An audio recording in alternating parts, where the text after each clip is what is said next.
అధికారంలోకి వచ్చినప్పటి నుంచి కాంగ్రెస్ ప్రభుత్వం రైతు వ్యతిరేక విధానాలు అమలు చేస్తుందని ఎమ్మెల్యే గంగుల కమలాకర్ అన్నారు. కరీంనగర్లోని ఎమ్మెల్యే గంగుల నివాసంలో బీఆర్ఎస్ ఆధ్వర్యంలో రైతులకు మద్దతుగా అన్నదాతలతో కలిసి ధర్నా చేపట్టారు.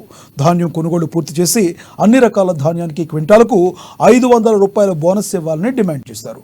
తప్పుడు హామీలు ఇచ్చి కాంగ్రెస్ గద్దెనెక్కి అధికారం చేపట్టిన తరువాత రైతు వ్యతిరేక విధానాలు అమలు చేస్తుందని విమర్శించారు. ఇచ్చిన హామీలేవి నిలబెట్టుకోలేకపోవడం వల్లే మేము రైతుల పక్షాన ధర్నా చేస్తున్నట్లుగా గంగుల తెలిపారు. ఇప్పటికైనా తడిసిన ధాన్యాన్ని కొనాలని, లేకుంటే రైతు ఆగ్రహం చడివి చూడక తప్పదని వెల్లడించారు.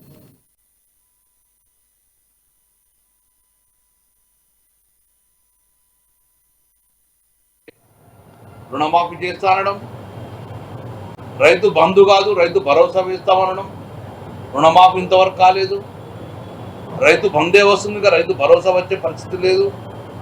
ముఖ్యంగా అందులో ఇంపార్టెంట్ ఏంటంటే వెంటనే ఎంఎస్పి ఇస్తూ కూడా వరికి 500 రూపాయలు బోనస్ పాటిస్తాము.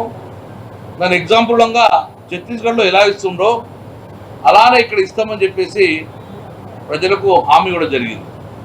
రైతు ఆ మాటను నమ్మడం, రైతులందరూ టీఆర్ఎస్ పార్టీ ప్రేమ ఉన్నా కూడా మాకు ఇంకేదో బోనస్ వస్తుందని చెప్పి వాళ్ళందరూ రైతులంగా కాంగ్రెస్ పార్టీ పోటేసి కాంగ్రెస్ పార్టీని ప్రభుత్వం చూడడం జరిగింది.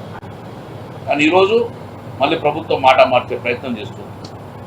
ఈరోజు ఎట్టి పరిస్థితుల్లో ప్రభుత్వం మాట మార్చినా కూడా ప్రభుత్వం ప్రజలకు ఇచ్చిన హామీలు నెరవేరాలని చెప్పేసి ఈరోజు ప్రభుత్వం మీద ప్రజలు బిల్డప్ చేయాలని చెప్పి ఈరోజు మేము ధర్నా చేయడం జరుగుతుంది. ఈ ధర్నా వలన ప్రభుత్వము కాంగ్రెస్ ప్రభుత్వం పునరాలోచించుకోవాలి, రైతుకు ఇస్తాన హామీని నెరవేర్చాలి.